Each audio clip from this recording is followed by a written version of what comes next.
The elevator at Morgan Technologies felt smaller than usual as I stood next to David, my ex-husband of 2 years, watching the numbers climb to the executive floor. He was wearing his trademark smug smile, the one that had once charmed me but now made my stomach turn. "You're looking tired, Rebecca," he said, eyeing my simple black blazer and laptop bag. "Consulting work must be rough these days. My name is Rebecca Chen, and at 38, I was about to teach my ex-husband the most expensive lesson of his life. He just didn't know it yet. "Actually, business is great," I replied, keeping my voice neutral. "But then you wouldn't know anything about that, would you? Too busy planning your wedding to my former best friend." His smile widened. "Ah yes, Emma mentioned she ran into you at the country club last week. She felt terrible about, well, everything. But you know how these things happen. The heart wants what it wants." What the heart wanted, apparently, was to sleep with my best friend while we were still married, divorce me claiming irreconcilable differences, and then orchestrate my removal from the company we'd built together. The elevator dinged at the 45th floor. "Well, this is me," David said, straightening his Italian silk tie. "Board meeting. You know how it is. Oh wait, you don't anymore, do you? Since you gave up your shares in the divorce." "Gave up my shares." That's how he framed it, as if I had a choice. The truth was, he'd manipulated everything.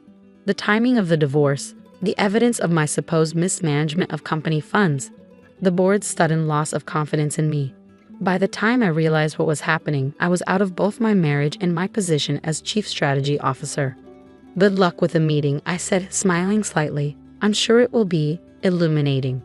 He gave me a curious look but stepped out of the elevator. As the doors closed, I caught a glimpse of Emma waiting for him, wearing a dress that cost more than most people's monthly salary. She at least had the decency to look uncomfortable when she saw me. I waited until the elevator started moving again before pulling out my phone and sending a text to Marcus, my lawyer. "Everything ready?" His response was immediate. "All set. Phillips Jensen representatives are in place.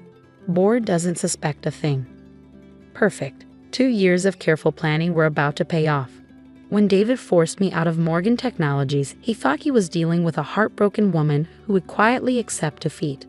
What he didn't realize was that he created something far more dangerous, a woman with nothing left to lose and everything to prove. I'd started my consulting firm as a cover, taking small clients while I worked on my real project, building relationships with Phillips Jensen, one of the largest private equity firms in the country. They'd been watching Morgan Technologies for years, waiting for the right moment to make a move. I gave them that moment, along with detailed inside knowledge of the company's workings, its weaknesses, and most importantly, its true value. The deal we structured was beautiful in its simplicity. Phillips Jensen would acquire Morgan Technologies through a leveraged buyout, and I would be installed as CEO. The purchase price? $2.3 billion. The look that would be on David's face when he realized his ex-wife now owned his company. Priceless.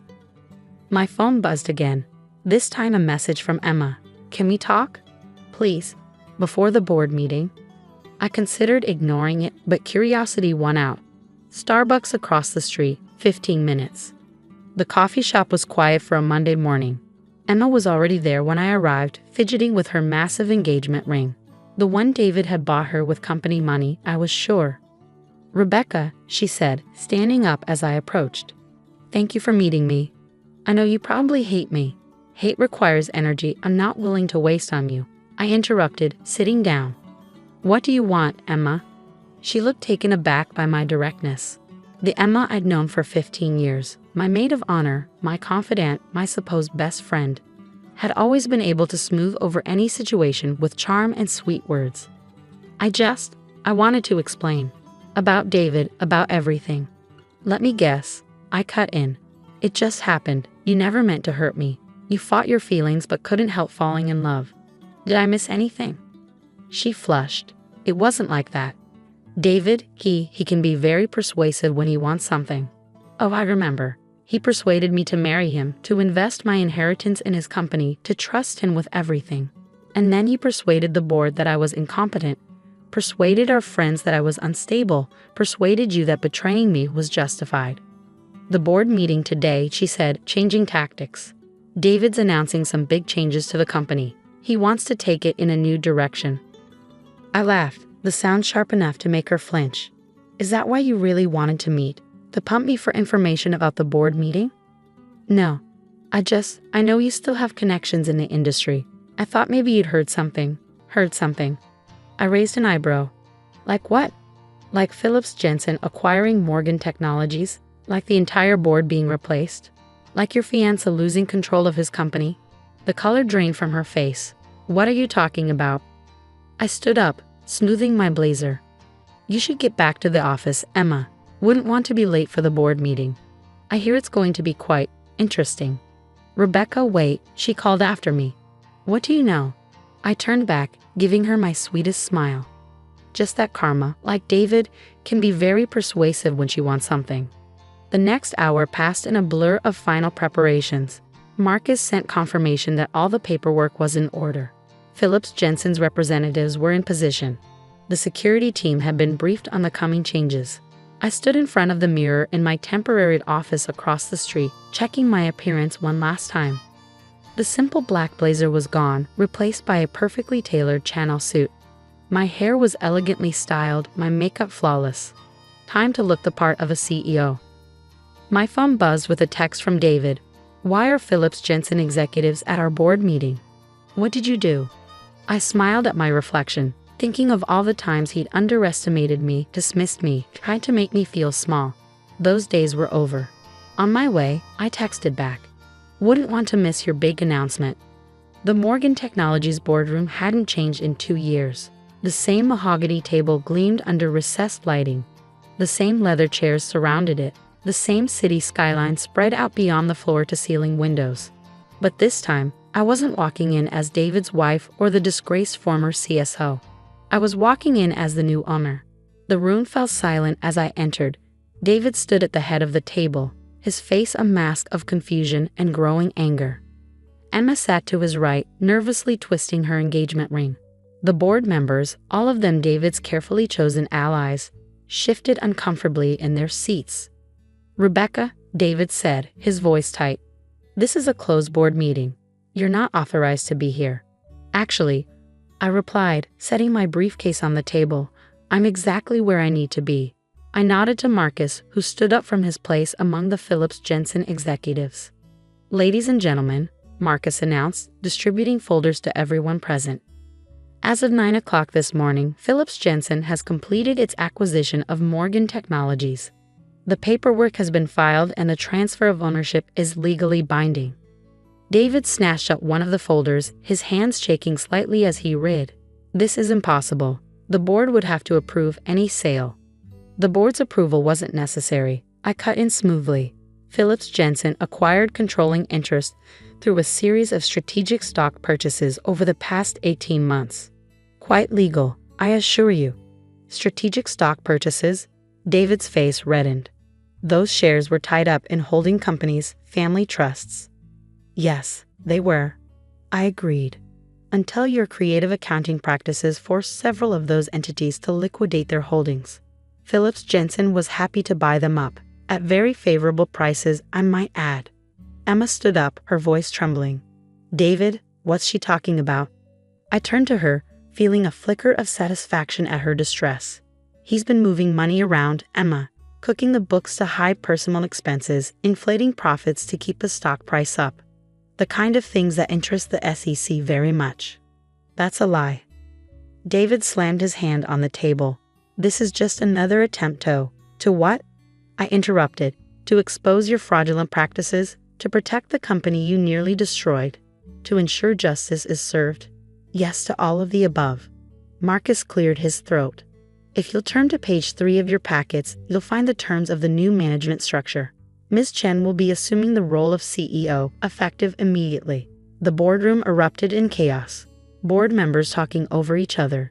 David shouting about lawsuits and injunctions. Emma crying quietly in her chair. I remained standing calmly at the end of the table, watching it all unfold. This is my company. David's voice rose above the din. You can't just walk in here and... It's not your company anymore, I said quietly, but somehow my voice cut through the noise. You lost it the moment you decided that rules didn't apply to you. That loyalty meant nothing. That people were disposable. I turned to address the board members. Those of you who weren't involved in David's financial misconduct are welcome to stay, pending review. The rest of you should clear out your offices by the end of the day. Security will supervise." David took a step toward me, his face contorted with rage. "You vindictive bitch. You planned this all along." 2 security guards appeared at the doorway. I hadn't needed to signal them. Everything had been carefully choreographed in advance. "Mr. Morgan," one of them said firmly, "please come with us. We'll help you pack your office." As they led him away, still shouting threats and accusations, Emma approached me. Her mascara was running, her perfect composure shattered. "Did you know?" I asked her quietly, "about the fraud, the hidden accounts?" She shook her head, tears spilling down her cheeks. I didn't want to know.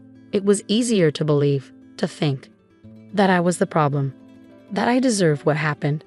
I studied her face, the face of the woman I'd once trusted more than anyone except David. You know what the funny thing is? If either of you had just been honest, just admitted to the affair and handled things with integrity, none of this would have happened. What do you mean? I would have been hurt, yes. Angry, definitely. But I would have signed the divorce papers, kept my shares, and moved on. Instead, you both chose deception. And that choice led us here. The next few hours were a whirlwind of activity. Security escorted David and several board members from the building. HR began processing termination paperwork. The Phillips Jensen team started their audit of the company's books. By late afternoon, I finally had a moment alone in what was now my office, David's former corner suite with its spectacular view of the city. Emma had left hours ago, her dreams of being Mrs. Morgan and a company director shattered in a single morning. My phone buzzed with a text from David. "This isn't over. You won't get away with this." I smiled, thinking of the SEC investigation that would be announced tomorrow. The evidence of his financial crimes carefully documented and ready to be revealed. "It is over, David," I texted back. "The only question is whether you'll face the consequences with dignity or make things worse for yourself." Marcus came in with a bottle of champagne. "Congratulations, CEO Chen. Phase 1 is complete." I accepted a glass, watching the bubbles rise. "How's the initial audit looking?" "About as bad as we expected. He's been playing fast and loose with the books for years. The SEC will have a field day. And the legitimate parts of the business. Solid foundation, good products, talented staff. Once we clean house and implement proper controls, Morgan Technologies, or whatever you decide to rename it, will be stronger than ever." I walked to the window, looking out at the city spread below. You know what the strangest part is? I didn't do this for revenge. Not really. I did it because this company deserves better than what David turned it into. The employees deserve better. Speaking of employees, Marcus said, checking his phone, the all-staff email about the change in ownership just went out. Your inbox is probably exploding. I sat down at my new desk, sleek, modern, nothing like David's ostentatious mahogany monstrosity, and opened my laptop. Hundreds of emails were already pouring in, many from employees I'd known during my previous time with the company. One in particular caught my eye, from Janet, my former assistant who David had fired shortly after forcing me out. "Welcome back, boss. The real Morgan Technologies has missed you."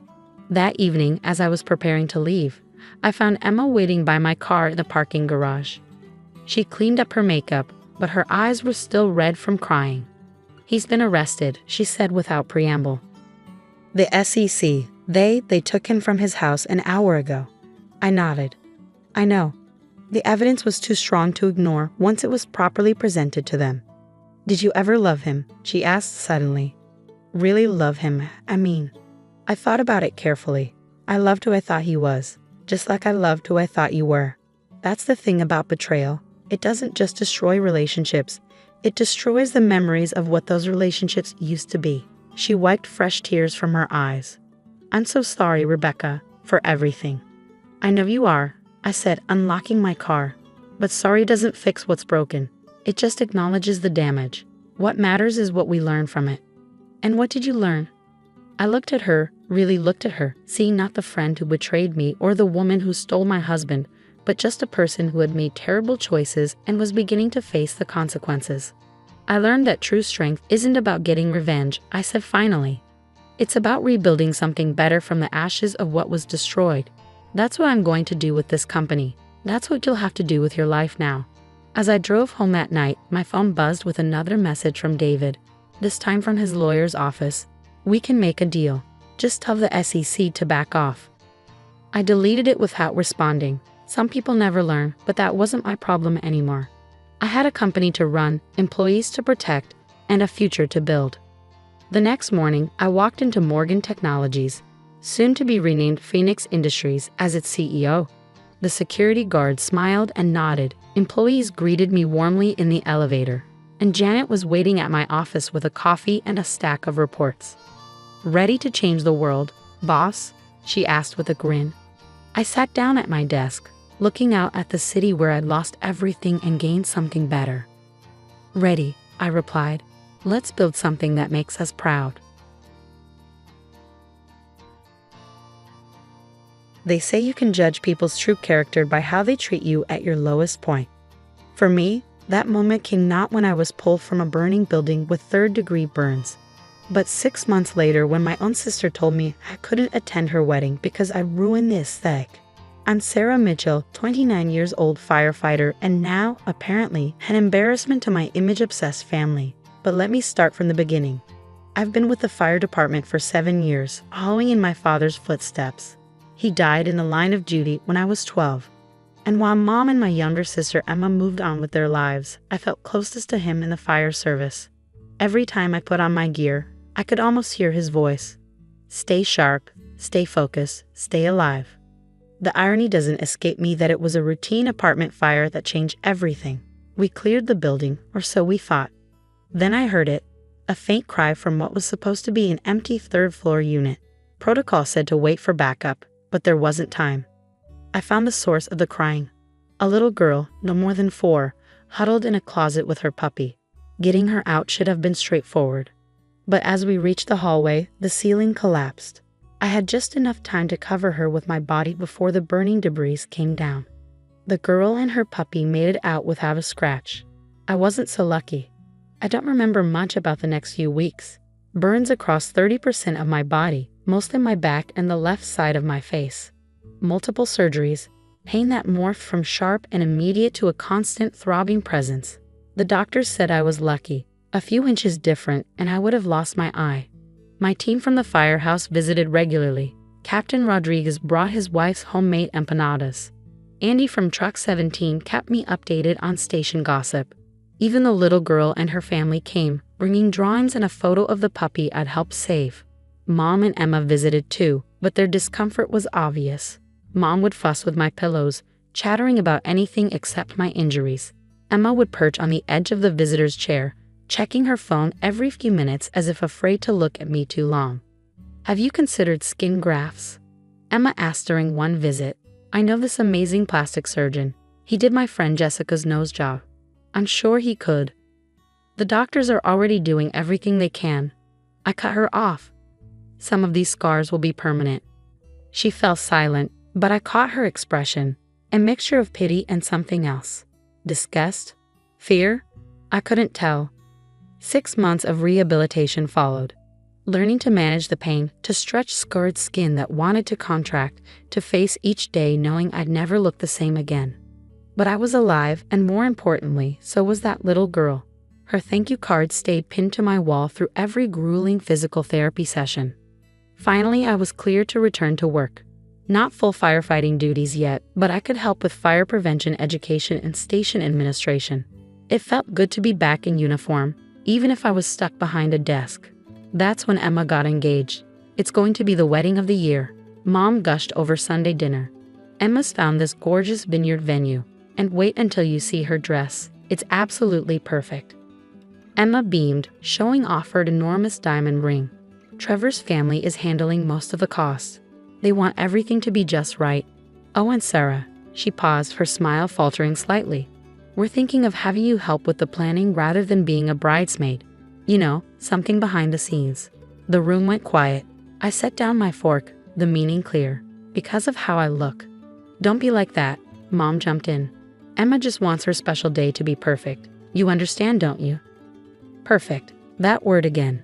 As if my scars somehow made me imperfect, damaged, unworthy of standing beside my own sister on her wedding day.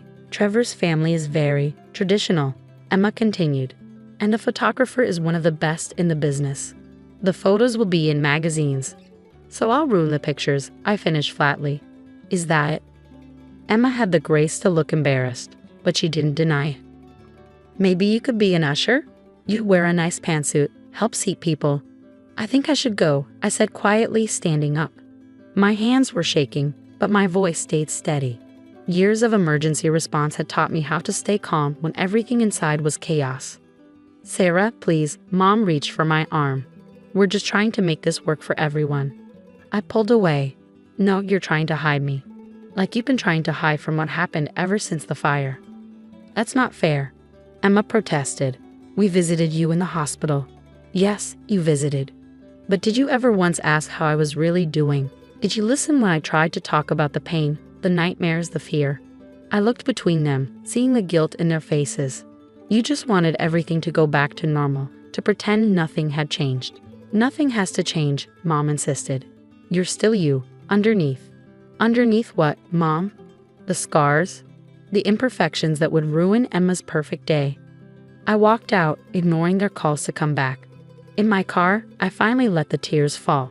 Not from sadness, really, but from a bone-deep exhaustion. Every time I thought I'd accepted my new reality, something like this would happen. A child pointing and asking loud questions, a stranger averting their eyes, and now my own family trying to hide me away. The next few weeks were tense. Emma left voicemails about compromise solutions. Maybe I could attend the ceremony but skip the photos, or come to the reception after the formal pictures were done. Each suggestion felt like another small cut. Mom tried to play peacemaker, but her words only made things worse. Emma's under so much pressure from Trevor's family. They're paying for everything, they have certain expectations. Just think about how hard this is for her. How hard it was for her. I wanted to scream. I wasn't the one choosing a picture-perfect wedding over my own sister. Then came the final straw. Emma stopped by the fire station unannounced, catching me between meetings. I need to talk to you about the wedding, she said, fidgeting with her designer purse. There's been a slight change of plans. I waited, already knowing whatever came next would hurt. Trevor's mother thinks. Well, we all think. It might be better if you don't come to the wedding at all. The words hung in the air between us.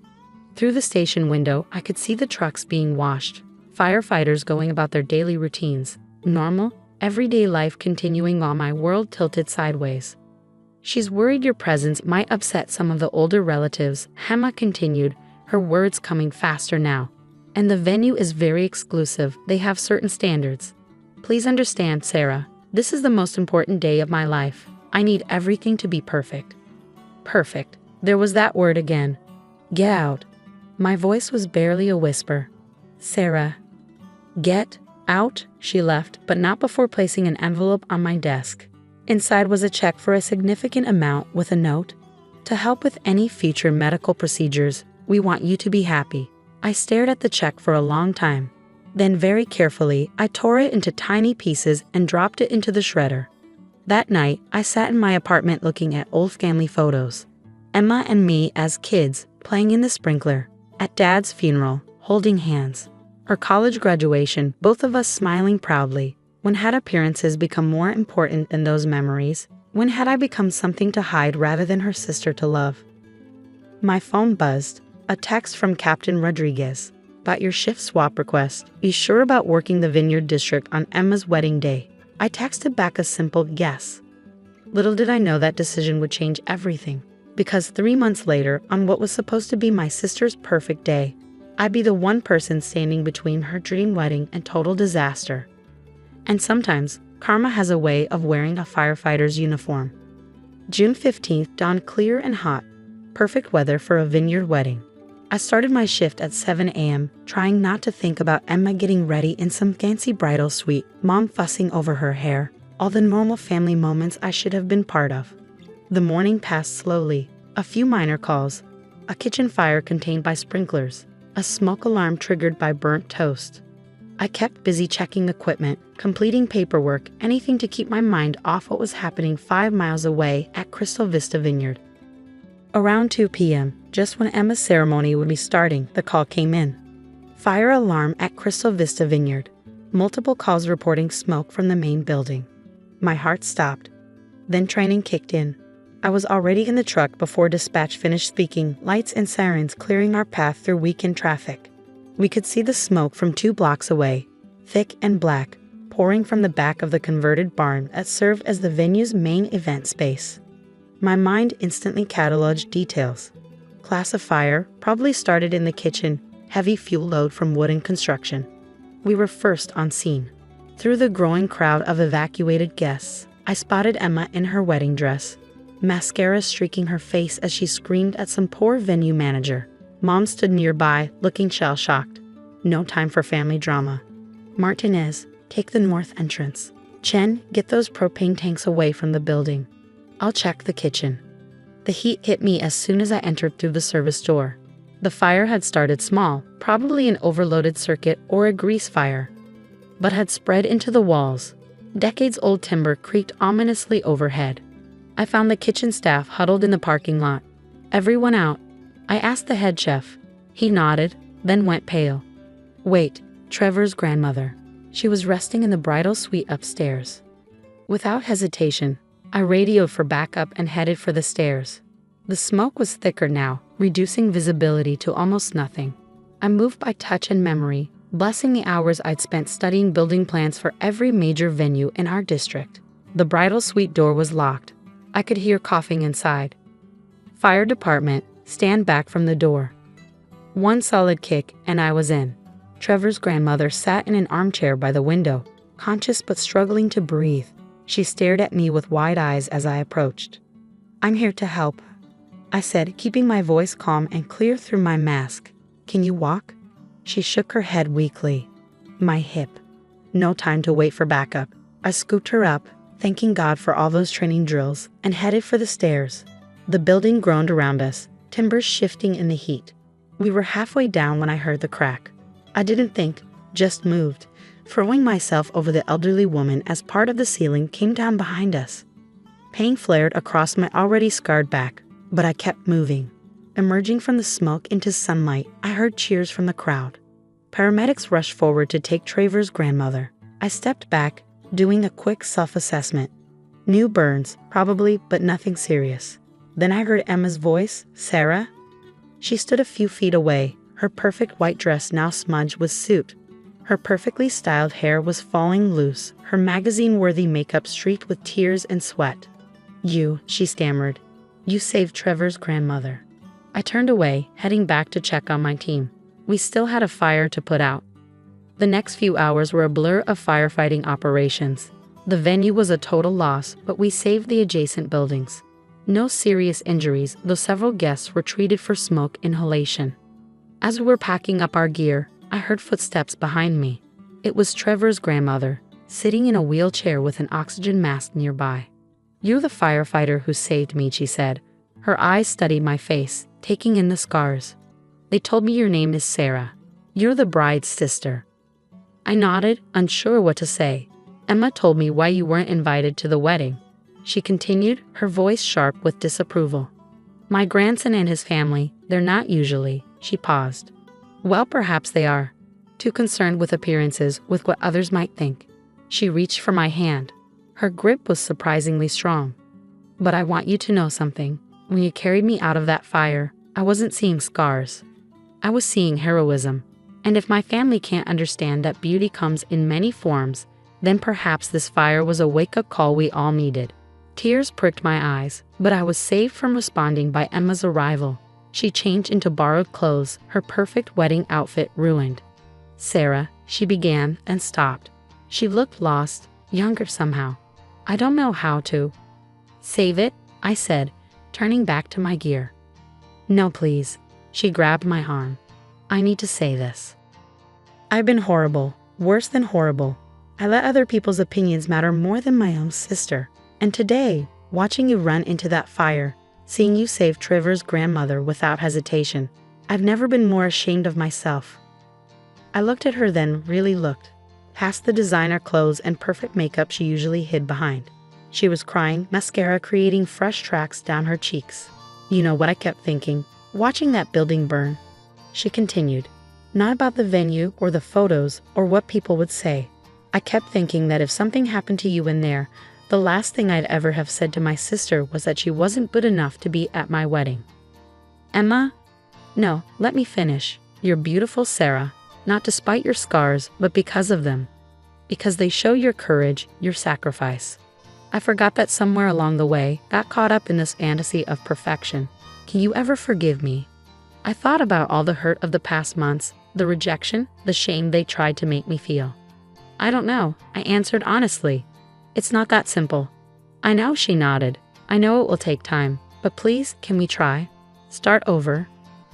Behind her, I could see Mom talking with Captain Rodriguez, her face pale as he presumably told her exactly what I'd risked going into that building. Trevor stood with his family, his grandmother apparently giving them all a stern talking to. Maybe, I said finally. But things have to change. No more hiding, no more pretending. 6 months later, Emma and Trevor had a second wedding. A simple ceremony in our parents' backyard, with just close family and friends. I stood beside her as maid of honor, my scars visible in my sleeveless dress.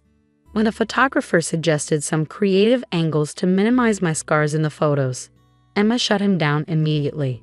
My sister is a firefighter, she said firmly. Those scars are her medals of honor. I want everyone to see them. Mom cried during the ceremony, but not the delicate tears she usually preferred. Real tears, messy and honest, as she watched her daughters rebuild their relationship. Trevor's grandmother insisted on giving a speech at the reception. She talked about courage, about beauty that runs deeper than skin, about a family's love being more precious than any perfect photo opportunity.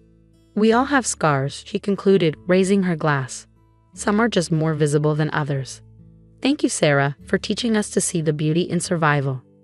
I still work at the fire station. The new burns from the venue fire healed, adding to my collection of scars. Sometimes when I visit schools for fire safety education, kids ask about them. I tell them the truth, that scars tell stories of survival, of choices made to help others, of moments when we prove who we really are. Emma and I meet for coffee every week now. We're learning to be sisters again, to move past the superficial to something real and honest. She's changed, or maybe she's just found her way back to the sister I used to know, before society's expectations of perfection got in the way. Last week, she showed me the final wedding photos. There we are, sisters side by side, my scars clearly visible in the sunlight. It's not a perfect photo by magazine standards, but it's real and true and beautiful in its own way. Just like family should be.